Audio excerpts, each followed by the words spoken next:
Good morning friends. આજે આપણે day 50 ની શરૂઆત કરીશું.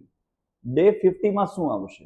તો ડે 49 માં તમને દરેકને યાદ જ છે કે આપણે પ્રેઝન્ટ પરફેક્ટ ટેન્સ શીખ્યા હતા. હવે એ પ્રેઝન્ટ પરફેક્ટ ટેન્સના જે હકાર વાક્યો છે એ આપણે શીખ્યા છીએ. એના નકાર વાક્યો આજે આપણે શીખવાના છીએ. તો એની પહેલા જે આપણા કેટલાક નાઉન્સ હોય છે એ જોઈશું.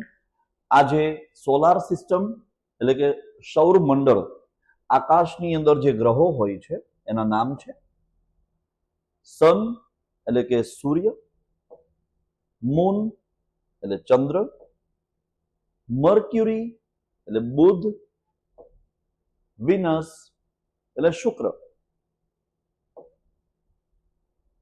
આ આપણું હોમવર્ક છે. ડે 49 માં જે તમે હોમવર્ક કર્યું છે એનું અહીંયા સોલ્યુશન આપણે ચેક કરી લઈએ. એના પછી ડે 50 ની આપણે શરૂઆત કરીશું. મેં ઘર સાફ કર્યું છે. I have clean the house. તેણે પાણી પીધું છે. હી હેઝ ડ્રંક વોટર અથવા તો શી હેઝ ડ્રંક વોટર. અમે ફિલ્મ જોઈ છે. We have watch the movie. તેમણે રમત રમેલી છે એટલે ટૂંકમાં તેઓ રમત રમ્યા છે. They have played the game. મેં નવું ગીત સાંભળ્યું છે. I have listened a new song. તે મિત્રને મળ્યો છે. He has met a friend અથવા તો she has met a friend. અમે બજારમાં ગયા છીએ. We have gone to the market. તેમણે પુસ્તક લખ્યું છે. They have written a book. મેં મોબાઈલ ખરીદ્યો છે. I have bought a mobile. તેણે કામ પૂરું કર્યું છે. He has finished the work અથવા તો she has finished the work. આ આપણું વાક્ય અહીંયા પૂરું થયું.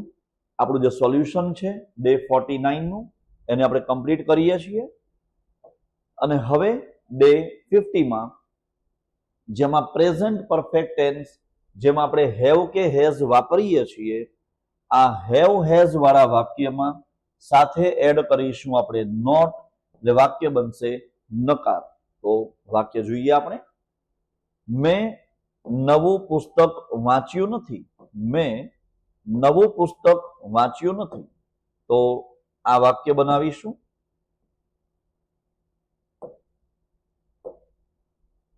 મેં નવું પુસ્તક વાંચ્યું નથી.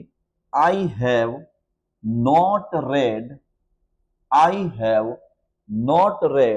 the new book. અહીંયા તમે have not ની જગ્યાએ haven't પણ વાપરી શકો છો અને has not ની જગ્યાએ hasn't પણ વાપરી શકો. I haven't read the new book આ પણ ચાલશે. અથવા તો I have not read the new book. તેણીએ ચા બનાવી નથી એટલે કે તેણે ચા બનાવી નથી. She has not made tea. અહીંયા has not ની જગ્યાએ hasn't પણ વાપરી શકાય. એટલે કે she hasn't made tea અથવા તો she has not made tea. અહીંયા શું ધ્યાનમાં રાખવાનું? હેવ અથવા તો હેઝ, એના પછી આવશે નોટ અને એના પછી આવશે V3 એટલે કે ક્રિયાપદનું ત્રીજું જે રૂપ કહેવાય ને, પાસ્ટ પાર્ટિસિપલનું રૂપ, જેને કહીએ છીએ ગુજરાતીમાં એને ભૂત કૃદંત. Go, went, gone. તો ગોન વાળું જે હોય ને એ અહીંયા આવશે. She has not made tea. અમે આ ફિલ્મ જોઈ નથી. We have not watched this movie. તેણે કાર ચલાવી નથી. He has not driven the car. Drive એનું ભૂતકાળ, ડ્રો અને ભૂત કૃદંત ડ્રીવન. Drive, draw, driven. તો ડ્રીવન એ જે છે એ કહેવાશે V3 એટલે વર્બ 3.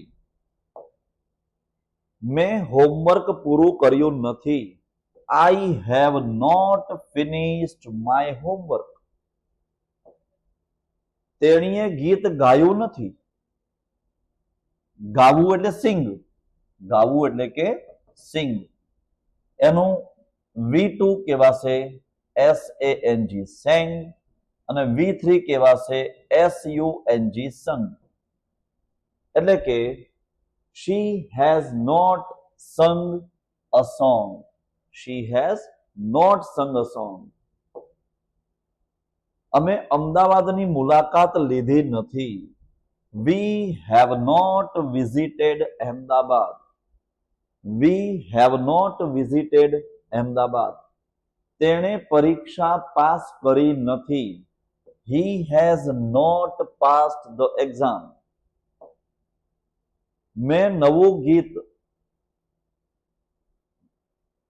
શીખ્યો નથી, એટલે કે હું નવું ગીત શીખ્યો નથી. I have not learned a new song. હું નવું ગીત શીખ્યો નથી. અહીંયા વાક્યમાં મેં એટલે અહીંયા હું કહેવાય ગુજરાતીમાં. હું નવું ગીત શીખ્યો નથી. I have not learned a new song. અમે રમત જીતી નથી. We have not won the game. અમે ગેમ જીત્યા નથી, એટલે કે હારી ગયા, પણ અમે ગેમ જીત્યા નથી. એટલે એનો મિનિંગ કે we have not won the game. ત્યાર પછી આજનું તમારું હોમવર્ક છે ડે 50 નું. એની અંદર 10 વાક્યો છે. આ 10 વાક્યો તમારે સોલ્વ કરવાના છે ને ફરીથી મળીશું આપણે ડે 51માં. ત્યારે તમારું હોમવર્ક રેડી રાખજો. તો મળીશું ડે 51માં. Thank you.